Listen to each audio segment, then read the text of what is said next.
ohun tí a ó fi máa gbára wa níyànjú lónìí láti inú ọ̀rọ̀ Ọlọ́run òun ni mo pe àkọ́rí rẹ̀ ní ìfaraẹnijìn fún ìjèrè ọkàn. Ìfaraẹnijìn fún ìgbé ayé ìjèrè ọkàn.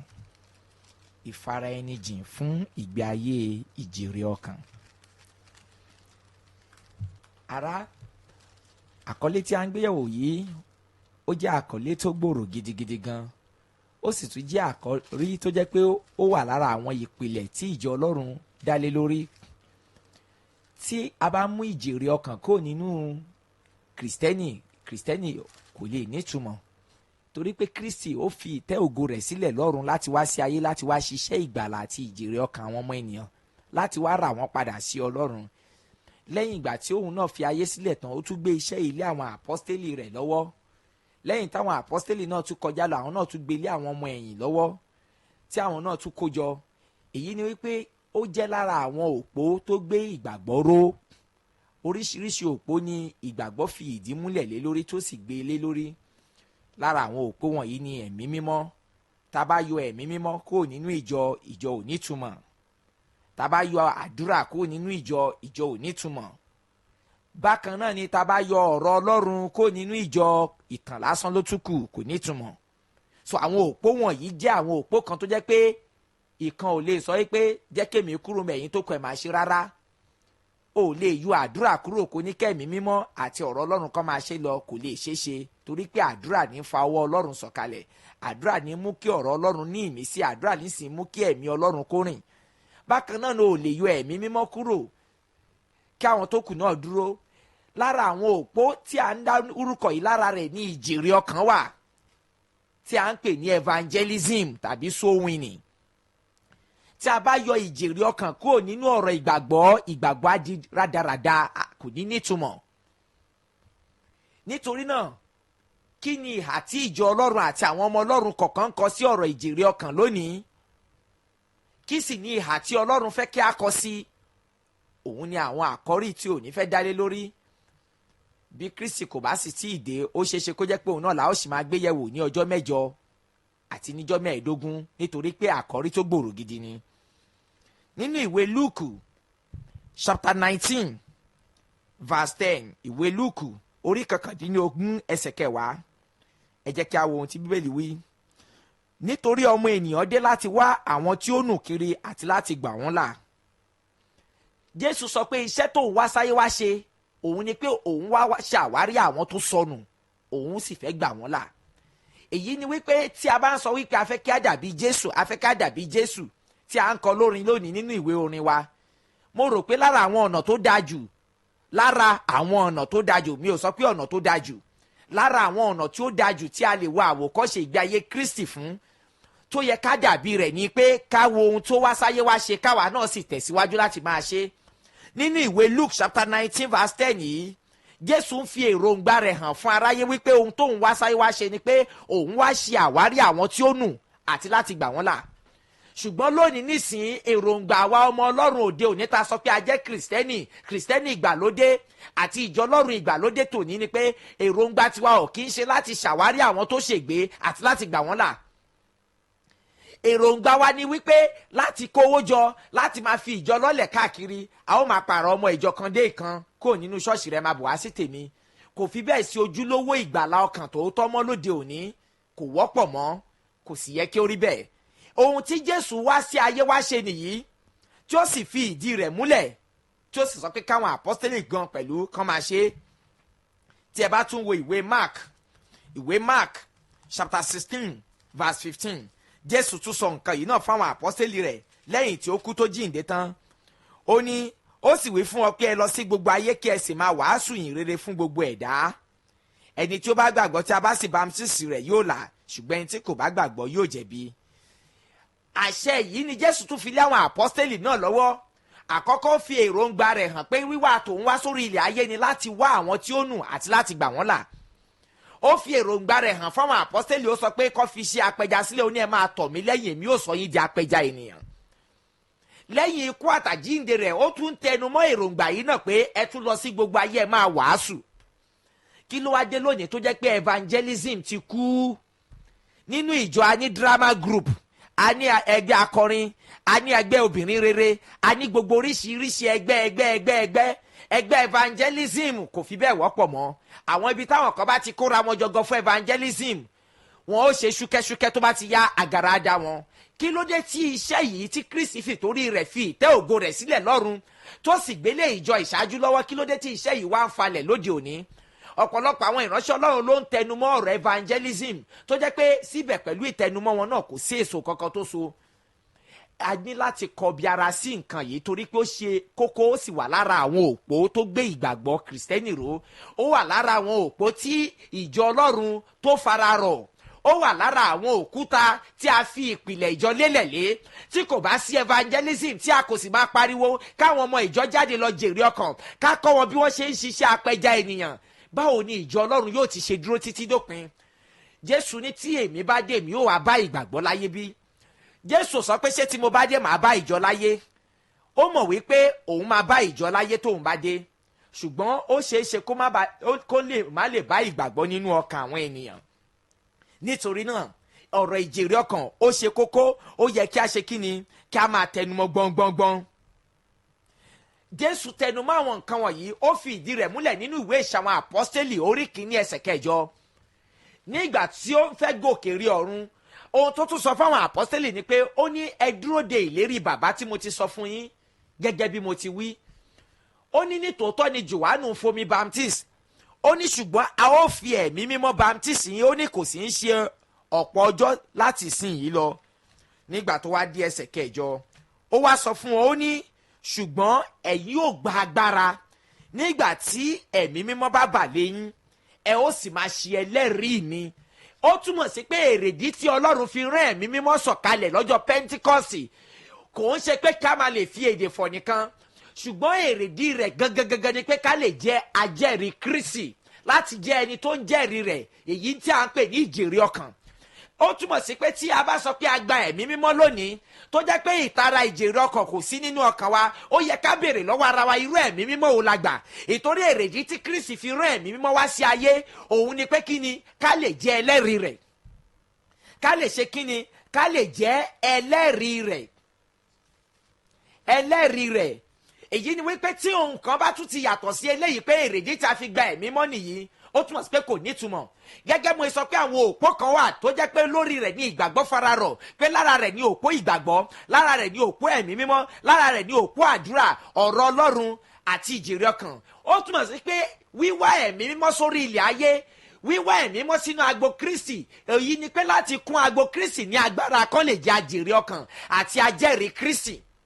Ṣùgbọ́n tí kò bá wá sí èròǹgbà yìí, tí èròǹgbà yìí bá ti sọnù, ó yẹ kí a ṣe kíni, kí a lọ dá a padà, ká ṣe àwárí, ká ṣe ohun gbogbo láti ṣe wípé kíni, a dá a padà sínú agbo Kristi.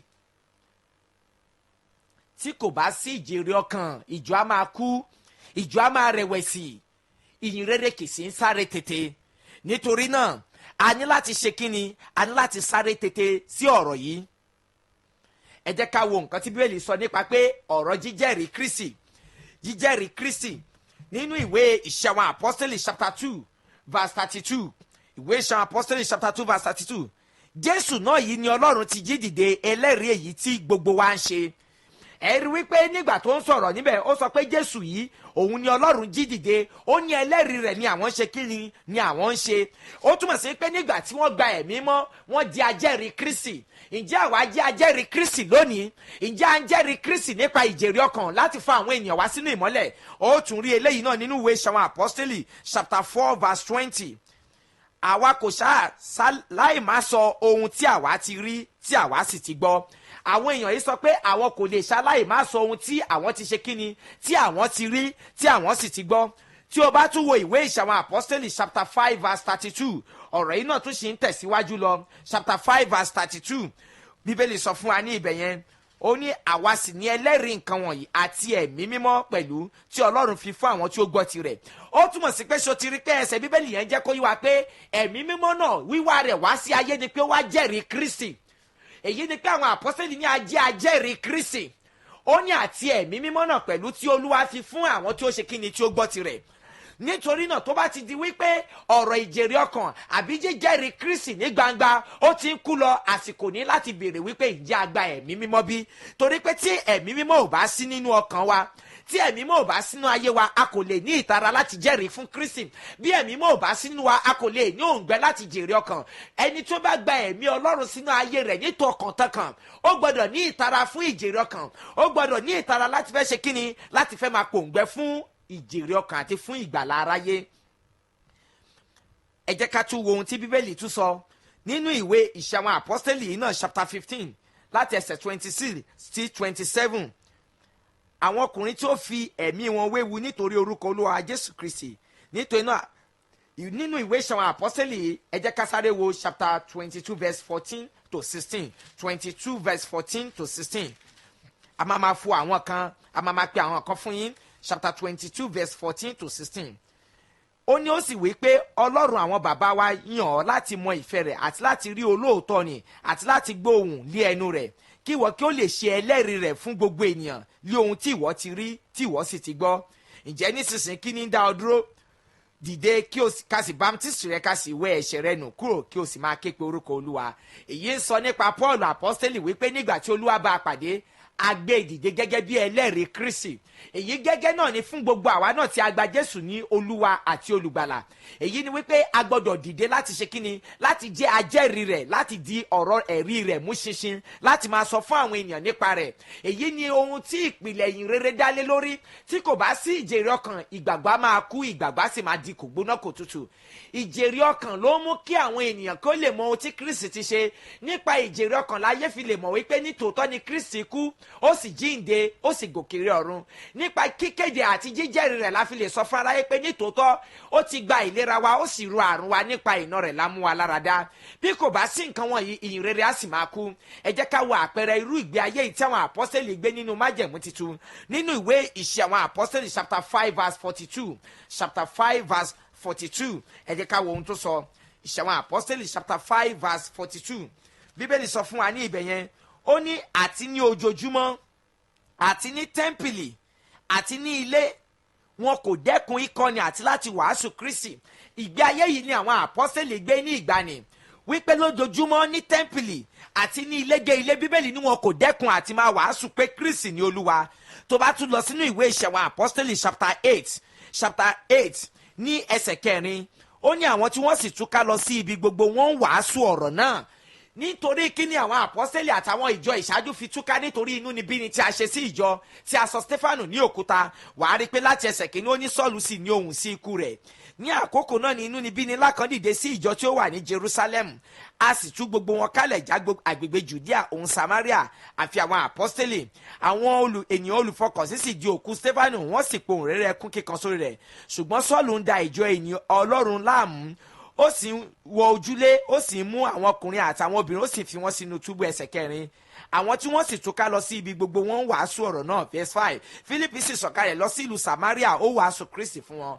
Kẹ́ lè rí ibi tí ìjọ ìgbàanì tó mú ọ̀rọ̀ ìjèrè ọkàn, tí wọ́n fi ara wọn jìn fún ìjèrè ọkàn dé. Nígbà tí wọ́n sọ Stefanu ní òkúta pa tí gbogbo ìjọ túká, àwọn èèyàn wọn yóò túká lọ farapamọ́. Bíbélì ni wọ́n tún túká lọ ń wàásù ìyìn rere ni, wọ́n lọ ń kéde Kristi ni. Àsìkò ìníye kí ọ̀pọ̀lọpọ̀ akáru ara wa sókè fún ìgbé ayé ìjèrè ọkàn tó múnádóko. Tí kò bá sí ìjèrè ọkàn, ìyìn rere ò kí ń sáré tètè, ìyìn rere kì í sí ń tẹ̀síwájú. Àsìkò ní láti fi ara wa jìn fún Ọlọ́run, láti jèrè ọkàn, láti mú kí ìjọba rẹ̀ kí ó lè gbòòrò. Paul apọ́sítélì fi èròǹgbà rẹ̀ hàn fún ọba Agrippa nínú ìwé 1 Corinthians chapter 20, nínú ìwé Ìṣe àwọn Àpọ́sítélì chapter 26. Ìwé Ìṣe àwọn Àpọ́sítélì chapter 26 láti ẹsẹ̀ 13. Paul sọ èròǹgbà rẹ̀ fún ọba Agrippa nípa iṣẹ́ ìjèrè ọkàn. Ìwé Ìṣe àwọn Àpọ́sítélì chapter 26 láti ẹsẹ̀ 13 fìdí èyí múlẹ̀. Ó ní ní ọ̀sán gangan ọba, mo rí ìmọ́lẹ̀ kan láti ọ̀run wá, ó ju ríran òrùn lọ, ó mọ́lẹ̀ yí mi ká àti àwọn tí ó ń bá mi rin ìrìn àjò. Nígbà tí gbogbo wa sì ṣubú lulẹ̀, mo gbọ́ ohùn tí ń fọ̀ sí mi ní èdè Hébérù pé Sọ́ọ̀lù Sọ́ọ̀lù, èéṣe tí wọ́n fi ń ṣe inúnibíni sí mi? Ohun ìrora ni fún ọ láti tàpá sí ẹ̀gún. 15. Èmi sì wí pé ìwọ ta ni, Olúwa? Olúwa sì wí pé èmi ni Jésù tí ìwọ ń ṣe inúnibíni sí. verse 16. Ṣùgbọ́n dìde kí o sì fi ẹsẹ̀ rẹ tẹ̀lẹ̀, nítorí èyí ni mo ṣe farahàn láti yàn ọ́ ní ìránṣẹ́ àti ẹlẹ́rìí fún ohun wọn ní tí ìwọ ti rí. Ẹ ti rí bẹ́ẹ̀ yẹn nígbà tí Paul ṣe inúnibíni sí ìjọ tó sì ṣokùnfà ikú Stefanu. Lẹ́yìn ọ̀pọ̀ ọdún lẹ́yìn Olúwa àrẹ́sì Sọ́ọ̀lù yìí, Ọlọ́run bẹ́ẹ̀ sì ń fi èròǹgbà rẹ̀ náà hàn fún Sọ́ọ̀lù bó ṣe fi hàn fáwọn àpọ́sítélì tó kọ́kọ́ yàn wípé èrèdí tí mo fi ń farahàn ni pé mo fẹ́ kí o jẹ́ ẹlẹ́rìí mi. Ǹjẹ́ àwa tí a gba Jésù lónìí, ìbéèrè tó yẹ ká máa béèrè lọ́wọ́ ara wa ni pé ṣé ẹlẹ́rìí Jésù la jẹ́? Ìjẹ́ a mú ọ̀rọ̀ ìgbàlà ọkàn àwọn ènìyàn àti ìjèrè ọkàn, ìjẹ́ a mú bí ohun tó ṣe kókó? Ìjẹ́ ọ̀rọ̀ evangelism ó gba ọkàn wa? Ìjẹ́ ọ̀rọ̀ àwọn ẹlẹ́ṣẹ̀ tó ń kú lọ nínú ayé, ìjẹ́ ó ń gba omijé lójú wa? Nígbà tí Olúwa pe àwọn àpọ́sítélì, ó ní òun fẹ́ yàn wọ́n ní ẹlẹ́rìí òun. Lẹ́yìn ọ̀pọ̀ ọdún Olúwa tún pe Sọ́ọ̀lù, ó tún ní mo fẹ́ kí wọ́n náà jẹ́ ẹlẹ́rìí mi. Bíbélì ní gbogbo ìjọ ìṣáájú wọn tún ká wọn lọ ń ṣe ẹlẹ́rìí Kristi, wọ́n ń jèrè ọkàn. Kí ló dé tó jẹ́ pé ìjọ tòní lẹ́yìn ká lọ sí Sunday service, ká sì lọ sí ìsìn àárín ọ̀sẹ̀, kí ló dé tó pé ọ̀rọ̀ ìgbàlọ́kàn àti ìjèrè ọkàn kò mú wa lọ́kàn? Ìjọsìn tuntun a kò mú evangelism bí iṣẹ́, ìkórè kò sì dẹ́kun, owó àjọ̀dún yẹn ń lọ déédéé. Kí ló dé tí ọ̀rọ̀ ìjèrè ọkàn ó mẹ́hẹ nínú agbo Kristi káàkiri? Àwọn àpọ́sítélì gbani àti gbogbo ẹni tí Ọlọ́run pè, Olúwa pè wọ́n, ó ní mo fẹ́ kí ẹ jẹ́ ẹlẹ́rìí mi, mo fẹ́ kí ẹ jẹ́ ẹlẹ́rìí mi. Ní ẹsẹ̀ tá à ń kà lọ, ìwé Ìṣe Apostles chapter 26 verse 16 ni mo dé yẹn. Ṣùgbọ́n dìde kí o fi ẹsẹ̀ rẹ tẹ̀lẹ̀, nítorí èyí ni mo ṣe farahàn láti yàn ní ìránṣẹ́ àti ẹlẹ́rìí fún ohun wọn ní tí ìwọ ti rí àti ohun wọn ní tí èmi ò fi ara hàn fún ọ. Verse 17, èmi ò máa gbà ọ́ lọ́wọ́ àwọn ènìyàn àti lọ́wọ́ àwọn kèfèrí tí èmi ò rán ọ sí nísinsìnyí, láti là wọ́n ní ojú kí wọn kí ó lè yí padà kó nínú òkùnkùn sí ìmọ́lẹ̀ àti kó lọ́wọ́ agbára Sátánì sí Ọlọ́run, kí wọn kí ó lè gba ìdáríjì ẹ̀ṣẹ̀ àti ogún pẹ̀lú àwọn tí a sọ di mímọ́ nípa ìgbàgbọ́ nínú mi. Verse 19, ẹgbọ́n ohun tí Paul sọ. Nítorí náà Agrippa ọba, èmi kò ṣe àìgbọ́ràn sí ìran ọ̀run náà. Ìjẹ́ mọ̀ pé ìjèrè ọkàn ó jẹ́ ìran àtòkè wá. Jésù Kristi ó fi ògo rẹ̀ sílẹ̀ wá sáyé láti ṣàwárí àwọn tó nù láti gbà wọ́n là. Ó gbé ilé yìí náà sọ́wọ́ àwọn àpọ́sítélì, ó ní ẹ máa tẹ̀lé mi lẹ́yìn mi ó sọ yín di apẹja ènìyàn. Lẹ́yìn ikú àtàjíǹde rẹ̀ ó tún ṣe ìlérí ẹ̀mí mọ́ pé ẹ máa gba agbára ẹ̀mí mọ́, ẹ ó di ẹlẹ́rìí mi. Àpọ́sítélì Pọ́ọ̀lù náà tún gba ìran yìí náà, ó sọ pé wọn ò ṣe ìgbọràn sí ìran tọ̀run. Kí ló dé tó jẹ́ pé àwa jẹ́ olórí kunkun ní ìran yìí táwa ti mú ọ̀rọ̀ ìjèrè ọkàn àti pàtì sí ẹ̀gbẹ́ kan? Kí ló dé tó jẹ́ pé à ń ṣe àìgbọràn sí ìran ti ọ̀run? Bíbélì sọ fún wa pé ó ní ẹ lọ sí gbogbo ayé, ẹ lọ jèrè ọkàn. Ṣùgbọ́n ọ̀pọ̀lọpọ̀ wa a ó ṣe evangelism ráǹdì ṣọ́ọ̀ṣì wa. Tábà ti bẹ gbogbo ilé tó wà ládùúgbò ibi tí ṣọ́ọ̀ṣì wa bá wà kán lè wá sí ṣọ́ọ̀ṣì yẹn, òun ṣe evangelism. À ń dọ́gbọ́n pe èrò sínú ìjọ ni. Ìjèrè ọkàn tó tọ́ kọjá pé ká ṣe evangelism ní àgbègbè ṣọ́ọ̀ṣì wa àbí street tí ṣọ́ọ̀ṣì wa wà. A ní láti fi ara wa jìn fún ìjèrè ọkàn. A ní láti ya ara wa sọ́tọ̀ fún àdúrà àti àwẹ̀ nítorí àwọn tó ń ṣègbé. Tí Kristi bá kú tó sì jíǹde tó gèkèrè ọ̀run tó tún lọ gba iṣẹ́ ìjírẹ̀bẹ̀, Bíbélì ló ń bẹ lọ́wọ́ tó ń bẹ̀bẹ̀ fún wa. Ó yẹ kí àwa gan náà mú iṣẹ́ ìjírẹ̀bẹ̀ bí iṣẹ́ fún àwọn tó ń ṣègbé nínú ayé. Àpọ́sítélì Paul tún fi ìdí eléyìí náà múlẹ̀ nínú ìwé 1 Timothy chapter 2 láti ẹsẹ̀ kínní, Timothy kínní orí kejì láti ẹsẹ̀ kínní. Ó ní nítorí náà mo gbà yín ní ìyànjú ṣáájú ohun gbogbo pé kí ẹ máa bẹ̀bẹ̀, kí ẹ máa gbàdúrà, kí ẹ sì máa ṣìpẹ̀, àti kí ẹ máa dúpẹ́ nítorí gbogbo ènìyàn, fún àwọn ọba àti gbogbo àwọn tí ó wà ní ipò gíga, kí ẹ lè máa lo ayé wa ní ìdákẹ́jẹ́ àti pẹ̀lẹ́ nínú gbogbo ìwà bí Ọlọ́run àti ìwà àgbà. Nítorí èyí dára ó sì ṣe ìtẹ́wọ́gbà níwájú Ọlọ́run olùgbàlà wa. Verse 4, ẹni tí ó ń fẹ́ kí gbogbo ènìyàn ní ìgbàlà kí wọ́n sì wá sí ìmọ̀ òtítọ́. Àpọ́sítélì Paul sọ pé káwọn ènìyàn máa gba àdúrà torí pé Olúwa ní inú dídùn sí pé káwọn èèyàn ní ìgbàlà. Nítorí náà ẹ̀yin ọmọ Ọlọ́run, tí ìjèrè ọkàn àbí ìtara fáwọn tó ń ṣègbé tó bá kúnú ayé ẹ, ó yẹ kó yẹ ìgbàlà tiẹ̀ gan wò. Ó lè dé ní ìgbàlà tòótọ́, kò ní ojúlówó ìgbàlà, kí o má mọ ohun tí ayọ̀ ìgbàlà ń jẹ́, kó má ní inú dínú pé báwo ni ó ṣe máa dára tó kí gbogbo ènìyàn náà kọ́ nírú ayọ̀ tí mo ní yìí. Èrèdí tí ọ̀pọ̀lọpọ̀ tó fi mú ìjèrè ọkàn bí iṣẹ́ ni pé àwọn go ò tí ì dé ní ìgbàlà wọn go ò dájú, wọn mọ ohun tí a ń pè ní ayọ̀ ìgbàlà. Àìsáyà sọ àsọtẹ́lẹ̀ nípa ohun tí a ń pè ní ayọ̀ ìgbàlà. Ó ní pẹ̀lú ayọ̀ lẹ́yìn ó fa omi jáde láti inú ìkànga ìgbàlà wá. Ǹjẹ́ o ti mọ ohun tí a ń pè ní ayọ̀ ìgbàlà? Tó bá ní ohun tí a ń pè ní ayọ̀ ìgbàlà, ó mọ ohun tí ìgbàlà ṣe iyebíye sí. Ẹnì kọ́kọ́ ò ní sọ fún ẹ kó tó mọ̀ pé ó yẹ kó dìde fún ìgbàlà àwọn tó ń ṣègbé. Nítorí náà tó bá yẹ pé gbogbo pílánù ìjọ lọ́dọọdún kò sí ọ̀rọ̀ pé iye ọkàn báwo la ó jèrè lọ́dún yìí, báwo la ó ti ṣeṣe tí àwọn èèyàn púpọ̀ wá sí ìmọ̀ Kristi, tó yẹ pé gbogbo àníyàn wa lórí owó ni ó yẹ ká lọ sunkún ní kọ̀rọ̀. Àsìkò ní ìwọ ọmọ Ọlọ́run náà tó kàn kú sínú ìjọ tó kàn lọ sí ṣọ́ọ̀ṣì lọ́jọ́ Sunday, Olúwa kò kú fún ẹ pé kò lè máa lọ ṣọ́ọ̀ṣì lọ́jọ́jọ́ Sunday o, ó kú fún ẹ láti gbà ọ́ là kí ìwọ pẹ̀lú sì lè dìde fún ìgbàlà àwọn ẹlòmíràn. Nítorí náà èyí ni ìpè fún gbogbo ọmọ Ọlọ́run láti fi ara wọn jìn fún ìjèrè ọkàn ní ìkẹyìn yìí. A kò gbọ́dọ̀ gbà kí ìjèrè ọkàn kó kú pátápátá nínú ìjọ Ọlọ́run. Tí gbogbo ìjọ Ọlọ́run bá ya sí ìgboro tí wọ́n ń wàásù Kristi, tí ẹnìkan ṣó ní àǹfààní láti bá bí èèyàn 5 pàdé lójúmọ́ tó sọ fún nípa Kristi, ayé tí ẹ̀gbọ́n ò lè rí bákan náà. Máa wò pé lónìí nìkan èèyàn 5 máa ti sọ fún mi nípa Jésù. Níkẹyìn rẹ̀ Olúwa náà yóò fi ìran àti àsọtẹ́lẹ̀ àti àláfi tì lẹ́yìn fún àwọn ẹni bẹ́ẹ̀ wípé dájúdájú ọ̀run àpáàdì ń dúró dì ọ́ bí òkú bá fayé rẹ̀ fún Kristi. Níbo ni ìtara fún ìjèrè ọkàn wà lónìí? Ẹ jẹ́ kí n sọ nǹkan fún yín. Bí kò ṣe pé ìjọ Ọlọ́run bá dìde sí ìjèrè ọkàn, àìfàìmọ̀ kí Kristi tó dé kí ọ̀pọ̀lọpọ̀ má ti padà sínú ayé. Tí àwọn kan bá pera wọn ní Boko Haram tó ń gbé bọ́ǹbù sára láti pa ẹ̀mí ọ̀pọ̀lọpọ̀ run, tí orílẹ̀-èdè wa sì ń la wàhálà kọjá, ó yẹ kí àwọn ọmọ Ọlọ́run náà fi ara tiwọn náà jì fún Kristi láti gba ọ̀pọ̀lọpọ̀ là.